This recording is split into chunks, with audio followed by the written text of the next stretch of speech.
Hey guys, how's it going? So today's texture pack is called the Link to the Past texture pack. It's a Legend of Zelda texture pack based on a very fun game that I actually played with my cousin SC Amounts and our other cousin Manny. Now, like you guys already know, this is gonna have some images that obviously you can already tell how the texture pack is gonna look. If you're a huge fan of Legend of Zelda or Link to the Past, this is the texture pack that you will probably enjoy using in your multiplayer or single player survival series, or just a regular let's play or you're just playing the game because of whatever. So anyways, right here is the wooden gate and the wooden fence. It would be pretty cool to have a golden gate now that I think about it. That would be pretty cool. And then we have the grass and dirt terrain with the wheat in background, and then we have the dragon egg and then the end stone. Now here's the end portal. The reason why I'm going a little bit quicker on this review is because I don't want to have you guys, just staring too much at my talk, just explaining what each block is. You can already tell that was the obsidian, and then here's the end. Pretty much this is how the end looks.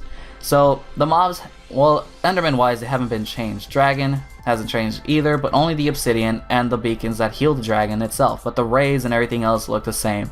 So let's go ahead and check out the overworld. So right here is the iron bars and the sugar canes. Next we have the cobblestone, the stone, the diamond, the gold, the iron, the coal, the lapis, and the redstone.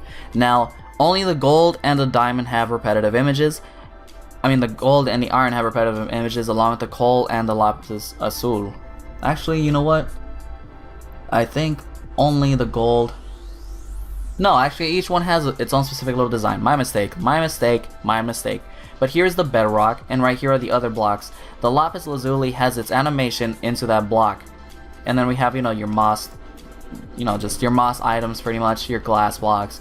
Just pretty much all this good stuff. So this is the pumpkin, and this is the jack-o'-lantern. And then obviously these are the TNTs because of the bomb design that's on the top. Now right here, the pumpkin, like if they're being harvested. But it's funny how the pumpkin looks like watermelon more than a pumpkin. And then right here is the wheat. And then you have right there the nether fence. Yeah! Nether rack right below me. And this is the nether portal. So let's go ahead and check out how the nether looks. So let's just let it load for a little bit. So it seems like only soul sand was the one thing that was kept the same, besides, the whole mobs. But as for fire animation, this is really ideal. The way it just kind of comes up there and then kind of fades out at the very top. Even the lava has its own specific little molten feel to it. And look at my animation on... Oh my god, that kind of burned me. But that's pretty much how it looks like in the nether. The nether, well, just another bricks and all that stuff. As you can clearly see here, it might be a little bit easier to look around. And then look at that thing over there. It's creepy, it's scary. So let's get away from here.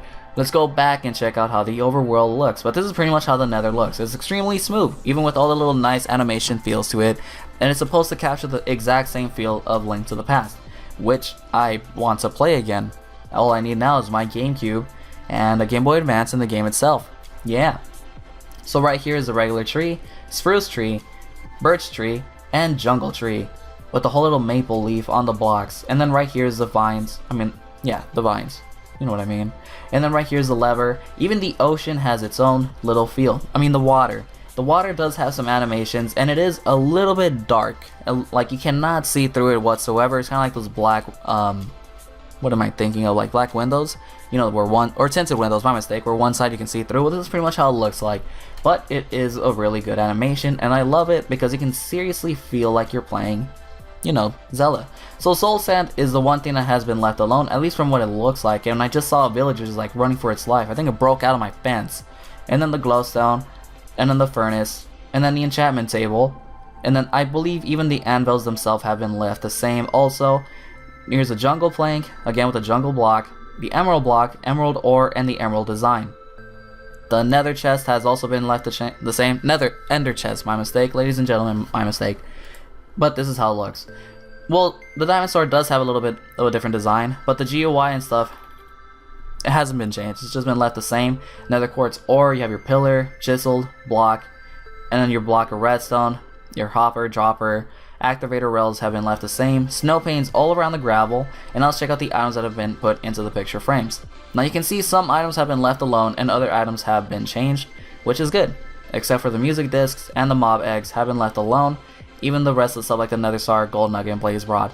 Then here's a cobblestone wall, and here's your moss stone wall.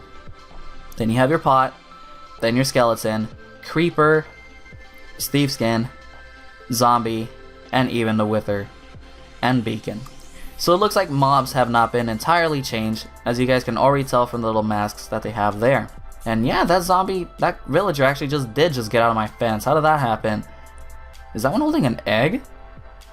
I think it is holding an egg.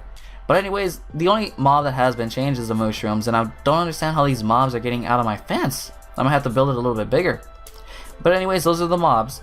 Like I said, they haven't been changed at all. Again, here are the flowers on the left and right side, torches on the left and right side, and redstone torch at the very end. And then right here are the lighter colored wool, and here's your darker color wool, and then here's your ladders. Now let's check out the slabs, which should be right here on the very bottom, and then the stairs right there on the sides. So here's your flowing water, but it's not really flowing, which is kind of strange, to be very honest with you guys. I don't think this texture pack is fully completed, but when it is, I'm pretty sure the flowing water will look amazing, and I cannot wait for it because this texture pack is really fun. You can already tell why I'm having so much fun. I am not trying to yell and be ecstatic because my mom is here and she'll probably open the door and tell me to stay quiet and shut up. I'm just kidding. She wouldn't do that. She probably would. I'm just kidding. So here's the cactus, and then right here is the minecart and the boat. The boat is the only thing that has been changed differently, you know, artistically designed. Yes. Wooden pressure plates right below me. Gold glowstone on the left and right side. Levers on the left and right side. Trapdoors right below me, and stone pressure plates on top of the milestone. Iron door on the left. Wooden door on the right. Then again with the still lava, flowing lava, and fire animation. Spider webs have been left alone. There's one picture frame there, mushrooms and lily pads, and even the redstone has been left alone. Here's more rails, sticky piston on the bottom right and regular piston on the left. Glass panes look a little bit more bolded out, like you can't see through them. So there's more picture frames, as you can see from here. And then here's the sponges. And then let's continue on with the beds right here. This is the bed, nice and comfy. And your cake hasn't been changed, but it is a lie. Here's your bookshelves, your brewing stand, enchantment table, and your cauldron. And the cake, like I said, is a lie. Right here is the note blocks, which look like a brick from the Mario games. And then here's your music player. So the chests have been looked to be a little bit more different. They kind of make it seem like you're in a dungeon and this is like your reward. Like you traveled so far deep inside that dungeon or castle and they give you some chests like this. Yeah. So the only thing that has been changed differently would have to be the stone shovels and the swords themselves. And the golden apple is a piece of a heart. Even the arrow and the bow have some different visuals. Now let's check out this chest. It appears that only the book, the potions, or in the glass potion, or the glass bottle, and flint and steel have been the things that have been changed only. Now before I end off this review, I will show you guys the light sensor, heavy sensor, and daylight sensor, and then the diamond armor and the diamond sword. Let me just fly down here. So right here's the light sensor, heavy sensor, and daylight sensor. Yeah, now let's go ahead and end off this review by showing you guys the diamond armor and the diamond sword. And just grab out the diamond armor, and then grab out the diamond sword. Oh, that's stone. Wow. That's the diamond sword. So this is the diamond armor. As you can see, it hasn't been changed at all. It's been left the same, but this is the diamond sword. The diamond sword is supposed to be looking like one of your best swords in the game, and it is. Look at this thing. It's awesome. It's epic. It's the best thing that's ever been put into this game. So anyways, you guys, hopefully you do enjoy this review, and hopefully you do enjoy this texture pack itself. Like I said, if you're a huge Legend of Zelda fan, or you just like Link to the Past, even though it's in the same category, well, this is the texture pack that I would suggest you guys to try out. Any Legend of Zelda texture pack pretty much would, you know, kind of bring out a bonus in it. And I honestly believe ideally this texture pack could also be very, very good for your single player survival series or just a single player gameplay that you want to just always do.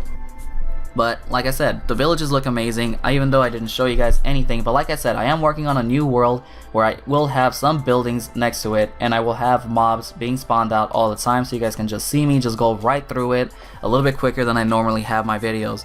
So anyways, you guys, take care, peace out, and yeah, thank you guys so much for the support, for the likes, the comments, the suggestions, the texture packs, the talking to me on Twitter, talking to me on Tumblr, following me on Instagram and seeing the dumb things that I post up. And yeah, hopefully you guys are having a good weekend. Be safe, and that's pretty much it. Just have a fun weekend, you guys. Take it easy.